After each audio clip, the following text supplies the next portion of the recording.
ஓம் ஸ்ரீ குருப்யோ நமக. நன்றாக குரு வாழ்க, குருவே துணை. திருப்பூர் கதிர் நேயர்களுக்கு உங்கள் ஜோதிடர் JMS சந்திரமௌலியின் பதிவு. இப்போ இந்த பதிவு தனுசு ராசி. தனுசு ராசியில் இருக்கேன். எங்கள் வீட்டில் 2-3 பேர் இருக்காங்க.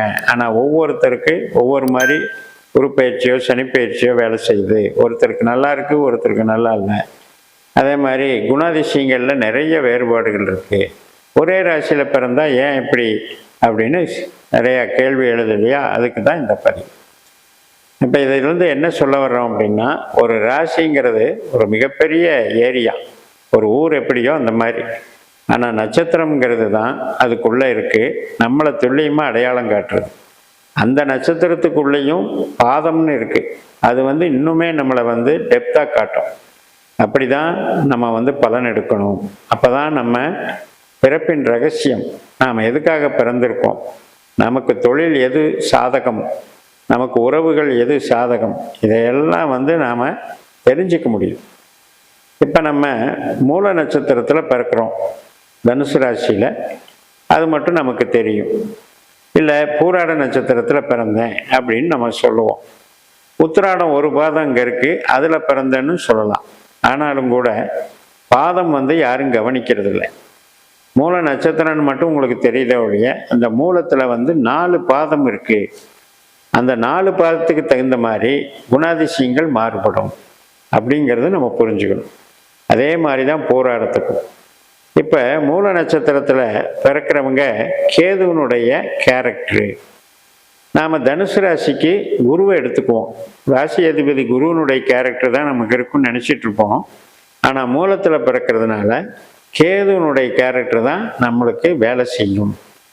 சரி, அப்போ அது கேது மட்டுமே அந்த 4 பாதத்தில் பிறக்கிறவங்களுக்கு ஒரே மாதிரி வேலை செய்யுமான்னா, அந்த நட்சத்திரத்தில் பிறந்தால் மட்டும் அப்படி இல்லை, அந்த 4 பாதத்துக்கும் வித்தியாசமாக வேலை செய்யும்.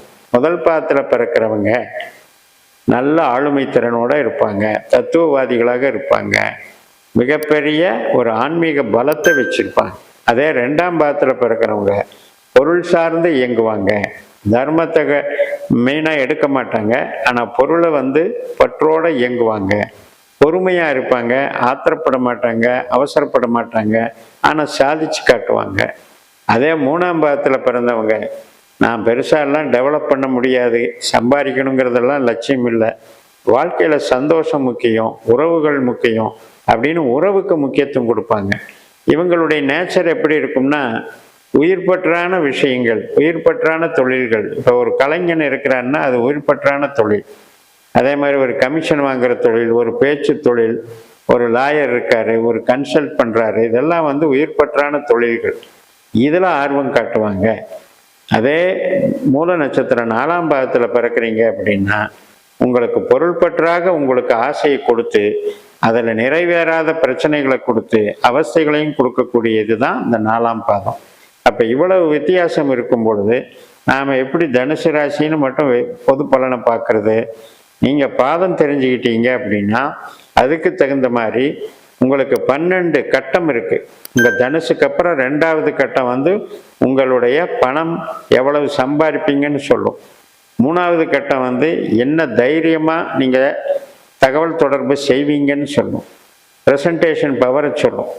உங்களுக்கு 4ஆவது கட்டம் என்ன சொல்லணும்னா, சொத்து பத்தை எவ்வளவு சேர்ப்பீங்கன்னு சொல்லும். இப்படி 12க்கும் நம்ம கணக்கு போட்டோம் அப்படின்னா அந்த ஒவ்வொரு பாதத்திலையும் நிறைய விஷயங்கள் நமக்கு தெளிவாக ஜோதிடம் உங்களுக்கு அழைச்சிட்டு போகும். இதுக்காகத்தான் நீங்கள் பிறந்திருக்கீங்க, இந்த வேலையை செஞ்சீங்கன்னா உங்களுக்கு ஜெயிக்க முடியும் அப்படின்னு உத்தரவாதம் கொடுக்கும். இப்போ மூலம் 1ல் பிறந்தவங்க ஜென்ரலாக நமக்கு என்ன தொழில் செய்வாங்க அப்படின்னு எடுத்துட்டிங்கன்னா, கவர்மெண்ட்டு ஆதிக்கம் ரொம்ப அற்புதமாக இருக்கும். அரசியல், கவர்மெண்ட்டு மற்றும் உங்களுக்கு அனைத்து விதமான வியாபாரங்கள், ஒரு மர வியாபாரம் அல்லது உணவு வியாபாரம், மருந்து வியாபாரம், எதுனாலும் சூட்டபுளாக இருக்கும். பொதுவாக கேது அப்படின்னாலே கெமிக்கல்னு அர்த்தம். அது சார்ந்து உங்களுடைய சிந்தனைகள் டெவலப் பண்ணுறதுக்கெல்லாம் சாதகமாக அமையும். இப்போ இதே மூல 2ஆம் பாதத்தில் பிறக்கிறீங்க அப்படின்னா, நாம் என்னதான் பொருள் பற்றாக இயங்கினா கூட உங்களுக்கு விவசாயம் மாதிரியோ அல்லது ஒரு மாதிரி அடுத்தவங்களுக்கு சர்வீஸ் பண்ணுற அமைப்பில் தான் உங்களுக்கு இருக்கும். அதாவது உங்களுடைய அம்ச ரீதியாக பார்க்கும்போது உயிர் பற்றான விஷயங்களை ஒருத்தருக்கு சர்வீஸ் பண்ணி, இப்போ ஒரு இன்சூரன்ஸ் ஏஜென்ட் இருக்கார், சர்வீஸ் பண்ண கமிஷன் வாங்குறார், அது மாதிரியான விஷயங்களை கொடுக்கும். இதே 3ஆம் பாவத்தில் பிறக்கிறீங்க அப்படின்னா உங்களுக்கும் கவர்மெண்ட் ஆதாயம் இருந்தாலும் டிரான்ஸ்ஃபரபிள் ஜாபாக இருக்கும், கொஞ்சம் கடைநிலை வேலையாக இருக்கும், ஒரு ஹை பொசிஷனுக்கு போகிறதுக்கு அது விடாது. அதே 4ஆம் பாவத்தில் பிறக்கிறீங்க அப்படின்னா நீங்கள் வேலைக்கு போகிறது ரொம்ப ரொம்ப நல்லது. சொந்த தொழில் பண்ணுறேன் அப்படின்னு சொல்லிட்டு போனோம்னா நமக்கு சிரமங்கள் கஷ்டங்கள் இருக்குது. அது மாதிரி விவசாயமாகட்டும், நான் பூர்வீகமாக விவசாயிங்க எங்கள் குடும்பம், ஆனால் எனக்கு ஒத்து வர மாட்டேங்குது அப்படின்னு சொல்கிறவங்க நிறைய பேர் இருக்கீங்க. இதெல்லாம் அந்த 4ஆம் பாவத்தில் இருக்கிறதுனால வரக்கூடிய பிரச்சனை. ஆனால் பற்று அதில் தான் கொண்டு போய் விடும், ஆனால் அதில் தான் நஷ்டத்தையும் ஏற்படுத்தும், பார்த்துக்கோங்க. அடுத்து போராட்டத்துக்கு வந்தீங்கன்னா கவர்ச்சியான நபர் நீங்கள். அதே மாதிரி கலைகள் ஆர்வம் இருக்கும், பாசம் நேசம், ரொம்ப வாழ்க்கையை என்ஜாய் பண்ணக்கூடிய நபராக இருப்பீங்க. இப்போ போராடம் 1ஆம் பாகத்தில் பிறக்கிறோம் அப்படின்னா ஆளுமை திறன் நல்லா இருக்கும், பிரகாசிப்பீங்க, நம்பர் 1ஆக பிரகாசிப்பீங்க. 2ஆம் பாகத்தில் படிக்கவங்க 2ஆம் நம்பர் மாதிரி இருப்பீங்க, அதாவது நம்பர் 1ஆக ஷைன் பண்ண முடியாட்டினாலும் அதுக்கு கீழே உதவியாளர்கள் மாதிரி வேலை செய்யக்கூடியவர்களாக இருப்பீங்க. அதே 3ஆம் பாகத்தில் பிறக்கிறீங்க அப்படின்னா கலை சார்ந்த தொழில்கள், அதில் நல்லா ஷைன் பண்ணுவீங்க, சந்தோஷமாக வாழ்க்கையை நடத்துவீங்க. 4ஆம் பாகம் போராட 4ஆம் பாகத்தில் பிறக்கிறீங்கன்னா அதிகமாக உற்பத்தி சார்ந்த தொழிலோ அதிகமான பணம் ரொட்டேஷன் பண்ணுற தொழிலோ நீங்கள் ஆசைப்படக்கூடாது. காரணம், அதில் கஷ்டப்படுவீங்க நஷ்டப்படுவீங்கிறத சொல்லுது. அப்போ இதெல்லாம் நம்ம ஃபாலோ பண்ணிக்கிட்டு நம்ம ஜாதகத்தில் சுக்கிரன் எப்படி இருக்காருன்னு பார்க்கணும். போராட நட்சத்திரங்கிறது சுக்கிரனுடைய நட்சத்திரம். நம்ம தனுசு ராசியிலேருந்து சுக்கிரனுடைய வீடு 6ஆம் வீடு நம்மளது தான், 11ஆம் வீடு சுக்கிரனுடையது தான். இந்த 6ங்கிறது என்ன சொல்லுது? வேலை சொல்லுது. அதனால் வேலை பாருங்க, சம்பளம் வாங்குகிற வேலையில் பாருங்கன்னு சொல்லுது. 11ஆம் இடங்கிறது என்ன? ஒரு காம்படிஷன் எக்ஸாம் எழுதுகிறாங்க அப்படின்னா ஸ்டூடெண்ட்ஸுக்கு வெற்றி குறிக்கிற இடம் 11ஆம் இடம். அப்போ நிச்சயமாக அது மாதிரி சர்வீஸில் போய் நீங்கள் ஷைன் பண்ணி பெரிய லெவலில் கொண்டு போகலாம். பொதுவாகவே தனுசு ராசிக்கு என்ன ஒரு பிராப்தம்னா, 4ஆம் இடமும் உபயராசி, ராசியும் உபயராசி, 7ஆம் இடமும் உபயராசி, 10ஆம் இடம் உபயராசி. இந்த உபயராசின்னா என்ன அப்படின்னா 3 விதம் இருக்குது ராசியில்.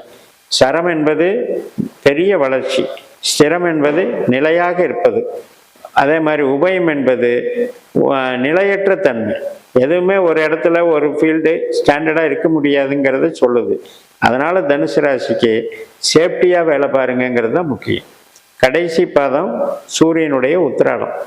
இந்த உத்திராடம் 1ஆம் பாதம் அரசியலுக்கு ஓகே, சூரியன் பவர் இருக்கு, தலைமை பொறுப்பு ஓகே. இப்போ ஒரு ஸ்கூலு அல்லது காலேஜு இதில் எல்லாம் நம்ம முதன்மை நபராக இருந்து வழி நடத்தலாம். குடும்பத்திலேயே உங்கள் பேச்சை கேட்குற மாதிரி உங்களை தலைமையாக வச்சு எல்லாருமே செயல்படுவாங்க. நல்லா இருக்கு. மேலும் நம்ம இந்த விஷயங்களை டெப்த்தாக பார்ப்போம் வரக்கூடிய பதிவுகள்னு சொல்லி நிறைவு செய்கிறேன். இந்த சேனலை சப்ஸ்கிரைப் பண்ணி ஷேர் பண்ணுங்கள். உங்கள் தனிப்பட்ட ஜாதக பலாபலன்களை என்னுடைய வாட்ஸ்அப் நம்பரில் தொடர்பு கொண்டு பலன் பெறுங்கள். உங்களிடமிருந்து விடைபெறுகிறேன். உங்கள் JMS. நன்றி, வணக்கம்.